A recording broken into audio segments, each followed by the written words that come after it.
Vous écoutez le journal des diasporas africaines. Bonjour.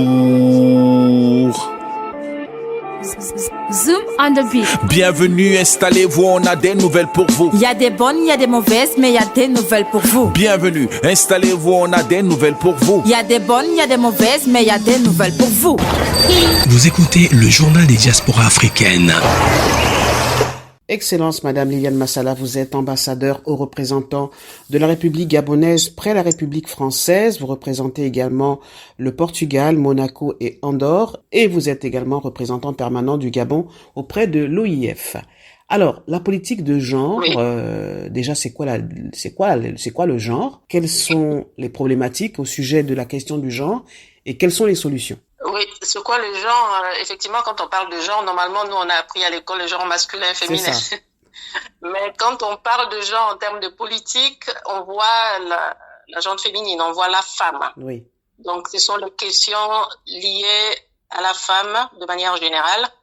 Et nous, aujourd'hui, vous me posez la question sur la femme gabonaise. oui, Effectivement, c'est la politique est aussi volontariste, au même titre que c'est le sujet d'hier, qui est menée par le Gabon depuis plusieurs années.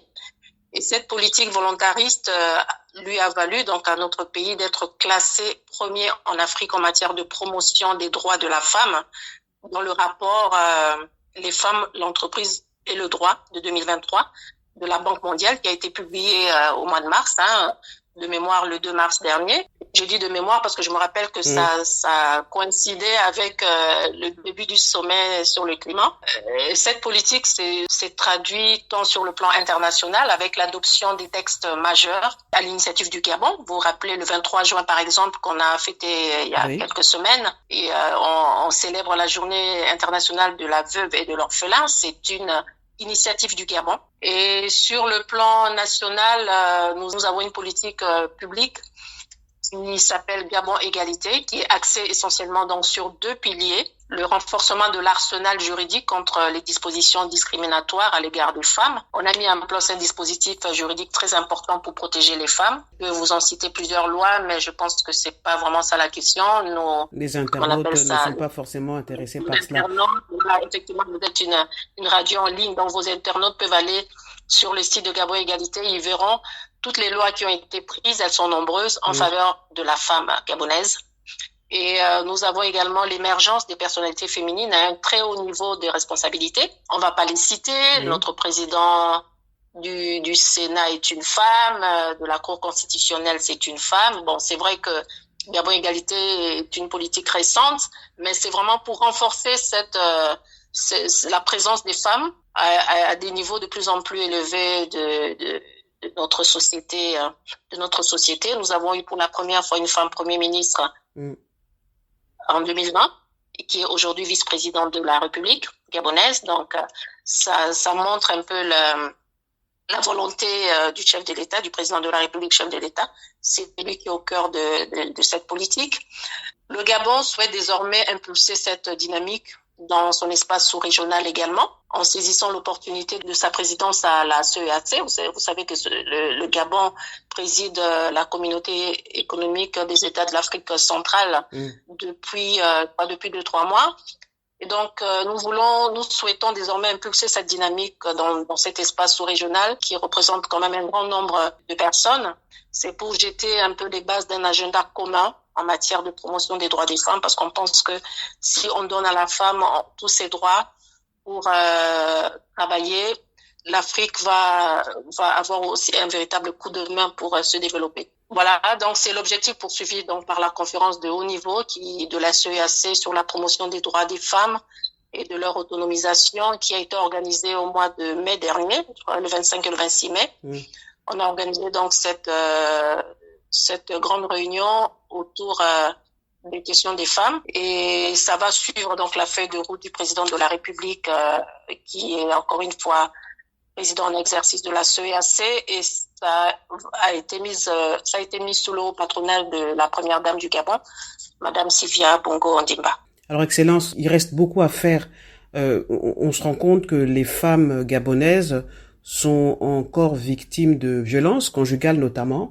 Et beaucoup d'hommes gabonais, mais africains, beaucoup d'hommes en général, voient d'un très mauvais œil l'évolution professionnelle de leurs femmes. Qu'est-ce que vous donnez comme conseil aux femmes pour qu'elles puissent avancer malgré tout, pour le bien de leur foyer, mais pour le bien de la société gabonaise en général? Moi, je dirais déjà en tant que femme, moi-même, bien sûr, je suis épouse aussi, donc je le fus. Je dirais que ce n'est pas parce on nous donne tous nos droits on va chercher à les surpasser.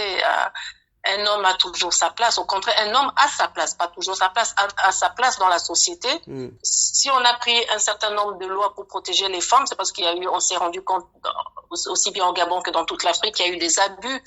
Et les abus, si on se met à les citer, on s'en sortira pas. Et ça a interpellé, c'est une action qui a interpellé le monde entier, de voir les femmes ne pas prendre toute leur place dans la société, et c'est bien dommage. Dans un couple, on peut pas laisser à l'homme seul de prendre toutes les responsabilités du foyer, par exemple, sachant que dans la vie, les accidents existent. L'homme peut être frappé par une incapacité à travailler professionnelle. Il peut être frappé par le chômage ou par n'importe quelle situation de la société. Et la famille ne va pas se retrouver complètement démunie, parce que la femme, qui a toujours été dépendante entièrement de l'homme, ne peut rien faire pour venir en aide à son mari, pour aider la famille à continuer à maintenir, on va dire, son niveau de vie. Donc moi, je pense que ce que je dirais aux femmes, c'est que elles ont leur place. On fait tout, on se bat pour qu'elles aient leur place dans la société, mais cela ne leur donne pas le droit de penser elles sont devenues supérieures aux hommes. On ne le fera jamais. Nous sommes à égalité, sauf que si on parle de Gabon égalité. Nous sommes en égalité, on n'est pas supérieur aux hommes, pour si peu, je dirais même, pour si peu. Même si c'est énormément des choses qui sont faites, mais l'homme a sa place, la femme a sa place, et les deux sont des partenaires, ils doivent travailler main dans la main pour le bien de notre nation. Excellence, je vous remercie d'avoir répondu à cette question d'aujourd'hui qui concernait la politique de genre au Gabon. Demain, vendredi, nous parlerons de l'entrepreneuriat. Alors, c'est un sujet qui vous est cher, puisque votre diplomatie est vraiment une diplomatie économique. Donc, à demain et bonne journée. Merci, bonne journée, madame. À demain. Bonjour à tous. Vous êtes nombreux à vivre en France et à rencontrer des difficultés pour vos démarches administratives? Vous êtes sans papier et vous ne savez pas comment vous intégrer dans la société? Ne paniquez pas, Rose Eke est là pour vous aider. En tant que travailleuse sociale, elle connaît la loi et l'administration française. Elle est donc en mesure de vous accompagner dans la constitution de tous vos dossiers administratifs. Ne laissez pas la difficulté administrative vous empêcher de vivre pleinement votre vie en France. Prenez dès maintenant rendez-vous avec le secrétariat de Rose Eke. Appelez maintenant plus 33 6 650 212 83 00 336 650 212 83 plus 33 6 650 212 83 00 33 6 65 02 12 83 et prenez en main votre avenir en France.